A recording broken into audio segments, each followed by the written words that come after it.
পানি দেওয়ার সময় পানি দিতে চাই না, আর যখন লাগবে না এমন দেয়া দেয় আমরা ভেসে যাই। প্রতিবেশীর কাজ হলো এটা, অথচ প্রতিবেশীর যত হক, আমি আরো নিচে নামতে পারলাম না। হ্যাঁ, নামি আবার 3 বছর থাকি, খুব আরামে আছো।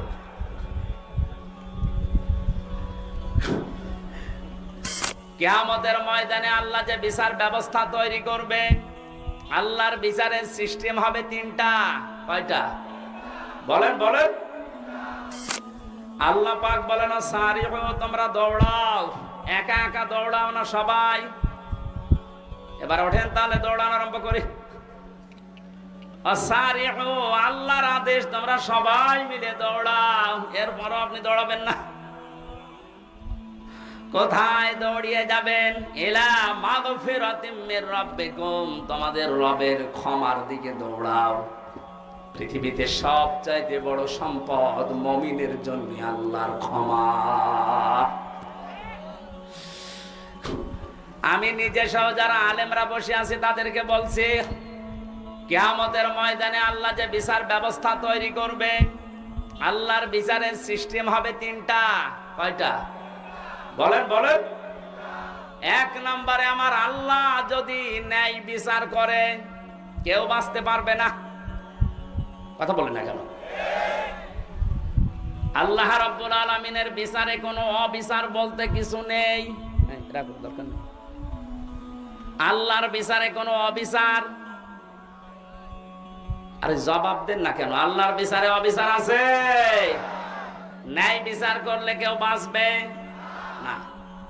অবিচারও নেই, ন্যায় বিচার করলেও বাঁচবেন না। করবে কি? আল্লাহ পাক যদি ক্ষমা করে দেয় দয়া করে কাউকে, তার গফফার নামের খাতিরে, এই লোকটাই শুধু জান্নাত পাবে। নবীজি মাঝে মাঝে বলতেন, আল্লাহর ক্ষমা ছাড়া কেউ জান্নাত পাবে না। সাহাবীরা বলেন, হে নবী আপনি? নবীজি কেঁদে কেঁদে বলতেন, সাহাবীরা আমিও আল্লাহর দয়া ছাড়া, ক্ষমা ছাড়া জান্নাত পাবো না।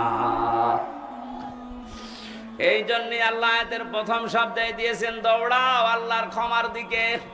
এটা যদি সত্যি তুমি না পাও, আমার যে বানানো বাগান, যে জান্নাত, ওইটার আশা তুমি করতে পারো না। কাবা শরীফ যারা তাওয়াফ করে, সভাপতি যেহেতু হাজী সাহেব, 6ষ্ঠ চক্করে আমরা সবাই মিলে একটা দোয়া পড়ি আল্লাহর কাছে, আল্লাহুম্মা ইন্না আলাইয়া হুকুকান ফীমা বাইনি ওয়া বাইনিকা। আর অনেকগুলো কথা আছে। আল্লাহকে কাবার সামনে নিয়ে বলা হয়, রব্বুল আলামিন তুমি আমার মালিক, আমি তোমার গোলাম। মালিক আর গোলামের ভেতরে অনেক দেনা পাওনা আছে। আমি গোলাম হিসাবে, তুমি মালিক, যা দেবে তো সব দিয়েছো। নেই থেকে তুমি আমাকে হামজা বানিয়েছো। উল্লেখ করার মতো আমি চেয়ারম্যান, কিসের চেয়ারম্যান, আমি উল্লেখ করার মতো কিছু ছিলাম না। ওনার বয়স যদি এখন 50 বছর হয়, 51 বছর আগে উনি কিছু ছিল দুনিয়ায়? কথা বলে না কেন? হাল আতা আলাল ইনসানি হিনুম মিনাদ দাহরি লাম ইয়াকুন শাইআম মাযকুরা। মানুষের জীবনে কি এমন সময় অতিবাহিত হয়নি যখন সে আলোচনা করার মতো, উল্লেখ করার মতো কিছু ছিল না? মায়ের গর্ভের ভেতরে যখন বাবার এই নাপাক পানিটা দ্রুত গতিতে এসে পড়ে, বিজ্ঞান এখন কম্পিউটারে দেখতে পাচ্ছে এই পানিটা বাবার স্ফলিঙ্গ দিয়ে দ্রুত গতিতে বের হয়ে মায়ের রেহেম পর্যন্ত যাওয়ার যে রাস্তাটা, এখানে কমপক্ষে 40,000 মানুষ তৈরি হতে পারে। মায়ের জরায়ুর দেওয়ালের সাথে কেউ ধাক্কা লেগে বিভিন্ন কায়দায় পড়ে মরে মরে যায়। ওখানে যে পৌঁছায় শুধু হামজা একা। আমি পৌঁছানোর পরে 40 দিন এভাবে করে বিভিন্ন রূপ আমাকে আল্লাহ নিজে দান করেন। ওয়াজআলা লাকুমুস সামআ ওয়াল আবসারা ওয়াল আফইদা। সূরা নাহাল 14 নম্বর পারা, 14 নম্বর পৃষ্ঠার 14 নম্বর লাইনের 78 নম্বর আয়াতের মাঝের অংশে আছে। আল্লাহ বলেন শ্রবণ শক্তি, দর্শন শক্তি, বাক শক্তি, আকেল শক্তি আর ঘ্রাণ শক্তি, এই পাঁচটা আমি আল্লাহ আমার রব নামের কারণে হামসাকে দিয়েছি। বাবার যে নাপাক পানিটা বের হয়েছিল, বিজ্ঞান এখন প্রমাণ করছে এই নাপাক পানিটা দিয়ে মহান আল্লাহ এই যে 40 দিন পার হয় মনে করছেন এমনি এমনি না, এটা দিয়ে আল্লাহ 4টা জিনিস 340-এর ভেতরে তৈরি করে ফেলেন। চুল, রক্ত, হাড় আর পর্দা, রক্ত, গোশত, চর্বি আর চামড়া। মায়ের রেহেমে যে নাপাক পানিটা ছিল ওইটা দিয়ে 4টা, বাবারে নাপাক পানি দিয়ে 4টা, 8টা জিনিস এক হয়। আপনি 8 জিনিস দিয়ে জীবনে মানুষ বানাতে পারবেন না, কমপক্ষে মানুষ বানাতে হলে 13টা জিনিস লাগবে। কয়টা বলেন বলেন? এটা তাফসিরে, আধুনিক তাফসির যেগুলো আছে এগুলো কম্পিউটারের সাথে মিলিয়ে দেখবেন, পেয়ে যাবেন।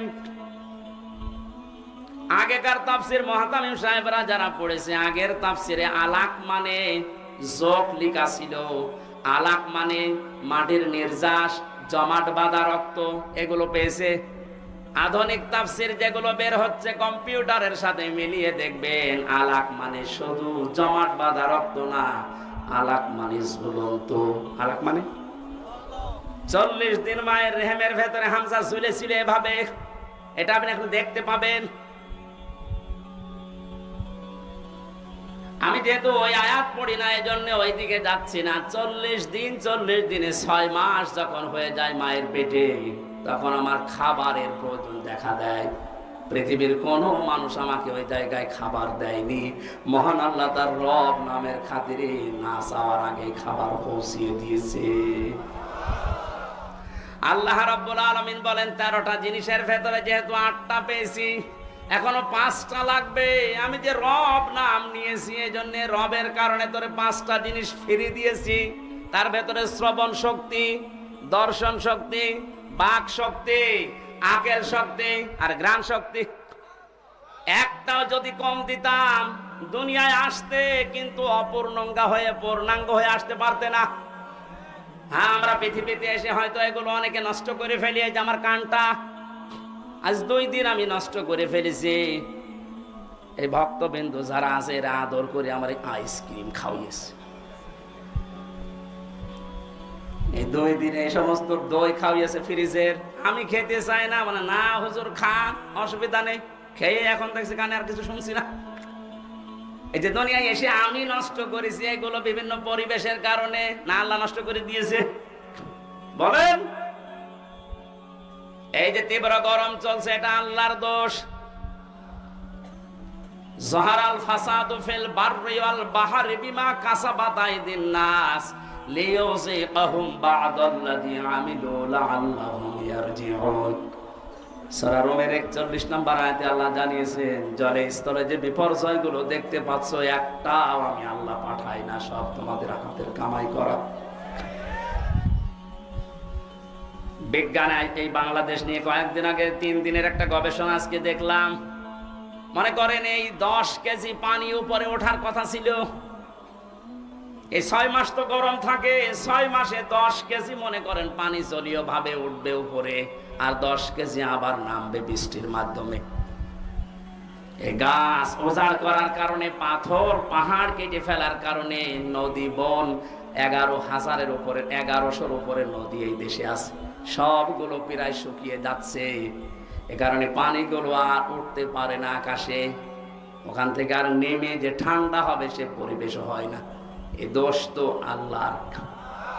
এমন উত্তম প্রতিবেশী আমরা পেয়েছি, পানি দেওয়ার সময় পানি দিতে চাই না, আর যখন লাগবে না এমন দেয়া দেয় আমরা ভেসে যাই।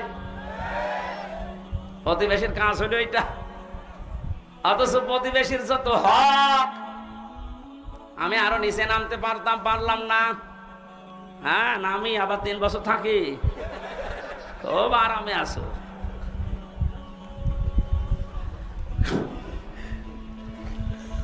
বিভিন্ন ধর্মীয় গোড়ামি বিশ্বাসের কারণে ওই সমস্ত জাতিরা তারা বিভিন্ন জিনিস পুড়িয়ে ফেলে, অথচ ওগুলো পুড়িয়ে ফেলার নিয়ম না, মাটির নিচে পুঁতে ফেলার নিয়ম। ওগুলো যেন পচে সার হয়, ওগুলো যে জমি উর্বর হয়, এই নিয়ম ছিল ইসলামের। এই যে মানুষকে মাটি দেওয়া হয়, অন্যান্য জাতিরা পুড়িয়ে ফেলে, কত পার্থক্য আপনি একটু যদি দৃষ্টি দিয়ে দেখেন, আবার সব দোষ এ পড়বে আমাদের প্রতিবেশীর উপর। এই জন্য কিছু বলতেও পারছি না।